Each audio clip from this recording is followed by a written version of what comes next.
Ji, let's now discuss management accounting. Cost and management की बात कर लेते हैं, मैनेजमेंट अकाउंटिंग की। कॉस्ट एंड मैनेजमेंट अकाउंटिंग एक ऐसा एरिया है जो आप काफी तफसील से पढ़ चुके हैं in certain other courses. What is the fact, what is the reality of cost management? My dear friends, managers at whatever level they are, they cannot make decisions without having precise information about the cost of their operations. अगर हम KFC की बात करें या KFC जैसे किसी भी restaurant की, अगर उनको ये एग्जैक्टली पता नहीं है कि हमें एक जिंगर बर्गर बनाने की कॉस्ट कितनी आती है, हमारा बन कितने का होता है, हमारी उसमें चिकन की कॉस्ट क्या आती है, उसके ऊपर प्रोसेसिंग कॉस्ट कितनी होती है, लेबर कॉस्ट कितनी लगती है, ओवरहेड्स कितने आते हैं, so how are they going to calculate the price? How are they going to determine कि जी हमारा मार्जिन कितना होगा? How they are going to pay to their principals, because that's a franchise in Pakistan. So unless and until these costing parameters are not clearly mentioned, maintained, and they are not updated on a regular basis, the management decision making will be very, very weak. So in order to develop a system of calculating costs and then calculating prices, हम standard costing का एक method historically use करते आए हैं. What we usually do is that we standardize the materials and the time durations, जो production के time durations हैं, और फिर हम देख लेते हैं कि उनकी estimated costs क्या हैं. Assume करते हैं, हम वापस KFC चलते हैं और हम कहते हैं कि जनाब जब वो एक बर्गर बनाते हैं तो उसमें जो चिकन यूज होती है, वो चिकन का एक piece, I am talking about assume numbers, वो चिकन का पीस उनको 30 रुपीज का पड़ता है. उसके ऊपर जो वो रेसिपी अपनी यूज करते हैं वो मजीद 10 रुपए की पड़ जाती है. So the chicken piece cost them 40 rupees. Then there is an added on burger जो उसके ऊपर ऐड होता है और उसकी कॉस्ट होती है let's say 5 rupees. Then there is a slice of chicken that cost may be 4 rupees. Then there is some vegetables and some other mayonnaise type of things जो उसमें ऐड होती हैं. तो अल्टीमेटली हमें पता चल गया कि जी जो मटेरियल एक बर्गर में यूज हो रहा है that is costing them let's say 50 rupees. On top of it there is some packaging involved in that. किसी डब्बे में या किसी चीज में उसको प्रेजेंट किया जाता है जो कि मजीद 3, 4, 5 रुपए की एक कॉस्ट उसमें ऐड हो सकती है. ये वो कॉस्ट हैं जो अगर बिल्कुल क्लियरली पता हो KFC को तो वो बिल्कुल प्रिसाइसली कैलकुलेट करेगा कि okay, whenever I sell a burger it cost me 50 rupees और 55 रुपीज व्हाटएवर. उसके ऊपर वो अपनी लेबर कॉस्ट ऐड करेंगे. There will be a frying cost, there will be people who will be actually making that chicken, उनकी एक labour होगी. और हमने कहा कि जी ठीक है 10 रुपए की लेबर एक बर्गर के ऊपर यूज हो जाती है. ऑब्वियसली आपने उसको कैलकुलेट किया होगा लेबर आवर को. जब आप ये कैलकुलेट कर लेते हैं तो आपको एग्जैक्टली पता चल जाता है कि जी मेरा एक बर्गर कितने का बिक रहा है, कितने का बेसिकली कॉस्ट कर रहा है, और फिर आप उसकी प्राइस कैलकुलेट कर लेते हैं whatever margin you wish to add, and ultimately you start selling it at a certain price.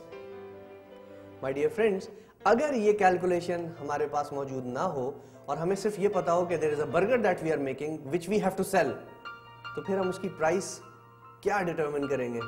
हो सकता है वो बहुत ज्यादा हो जाए, हो सकता है वो बहुत कम हो जाए, हो सकता है कुछ ऐसा हो जाए कि हम वेरिएबल कॉस्ट कवर कर लें बट फिक्स कॉस्ट कवर ना कर पाए. So based on all this हमें we need to have some kind of a costing methodology जिसके थ्रू हम अपनी जो कॉस्ट है उनको डिटरमिन कर सकें. Although standard costing is a popular method of calculating the cost, however it has its own set of disadvantages या weaknesses too. Standard costing बहुत सूट करेगा जहां आप standard items बना रहे हो. For example, आप cars बना रहे हैं, एक जैसी cars बन रही हैं, बनती चली जा रही हैं, आप उसकी standard cost calculate कर लेंगे, आपको timings पता है, आपको parts की cost पता है, आपको labor पता है, वाओ कोई मसला नहीं है, हो जाएगा.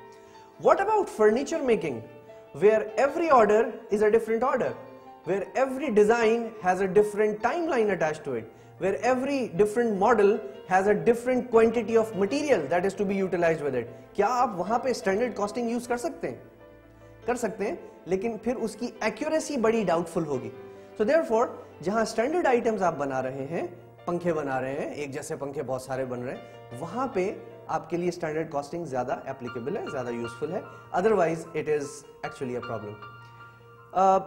आज जिस तरह के टाइम में हम चल रहे हैं वहां पे हम स्टैंडर्ड कॉस्टिंग में एक बड़ी डिफिकल्टी ये आ रही है that the input cost change very quickly. Raw material cost very every week, labor cost change every month, maybe every 2 months. There is a possibility of a change in the overhead cost very frequently. So the result is कि वो जो आपने standard hours लिए थे या standard cost ली थी कुछ inputs की, वो cost तो change हो गई ना. So क्या आप हर महीने standard cost change करेंगे? क्योंकि याद रखिएगा, ये standard cost की base पे जो आप variance calculate करते हैं, उसकी reports आपको बाज़ औक़ात end of the year पे मिलती हैं. तो आपने बजट बनाया पूरे साल का और उसमें आपने एक स्टैंडर्ड कॉस्ट ले ली, वो कॉस्ट 2 महीने के बाद ही इनवैलिड हो गई बिकॉज वो तो चेंज हो गई. तो उसके बाद जो वेरिएंस आएगी वो वेरिएंस वोंट बी लॉजिकल ना. So therefore there is this criticism on standard costing method, और वो ये है कि ये चेंजिंग प्राइसेस में ये उतना ज़्यादा एप्लीकेबल नहीं रहता, और इसके लिए stable prices, stable market, stable economy होना इज इम्पॉर्टेंट. इसी तरह से हम जहाँ पे बात करते हैं कंटिन्यूस इम्प्रूवमेंट की, जहाँ पे हम कंटिन्यूसली अपनी प्रोडक्ट कॉस्ट को कम करने की कोशिश कर रहे हैं, क्वालिटी को बढ़ाने की कोशिश कर रहे हैं, प्रोसेसेस को सिंप्लीफाई करने की कोशिश कर रहे हैं, वहाँ पे फिर स्टैंडर्ड कॉस्ट लॉन्ग टर्म में आप यूज़ करना ज़रा थोड़ा सा मुश्किल हो जाता है. अगर मैं आपको एक एग्जांपल दूँ, बैंक्स जो पाकिस्तान के लार्ज बैंक्स हैं, they have calculated this that on an average when a customer comes to the branch, the standard branch that they have, to withdraw some cash or to deposit some money, and obviously meets the people there, and you know there is someone to deal with them, तो उसकी जो per transaction cost आती है, that's around 20 rupees. However, with business process change coming in, when he goes to an ATM and withdraws or deposits some cash through the machine, the same transaction cost goes down to 5 rupees. अब आपने basically किया क्या? आपने basically through automation, through the use of technology, आपने एक business process change किया और आपकी उसकी वजह से कॉस्टिंग ही चेंज हो गई. इंटरेस्टिंग ना? But the important part is that to come up with that number कि क्या पर ट्रांजैक्शन कॉस्ट 20 रुपए ही है, इज चैलेंजिंग. ये एक थोड़ा सा टफ पार्ट है, because exactly calculating the cost in especially in services becomes really difficult at times. आप कैसे ओवरहेड्स को ट्रीट करेंगे, क्योंकि उसमें डायरेक्ट मटेरियल्स तो ऐसा सच कोई है नहीं, तो वो ज़रा सा एक चैलेंजिंग काम है. Otherwise standard costing is a good way of giving an idea to the management of how much it is really costing to produce one item or one set of items.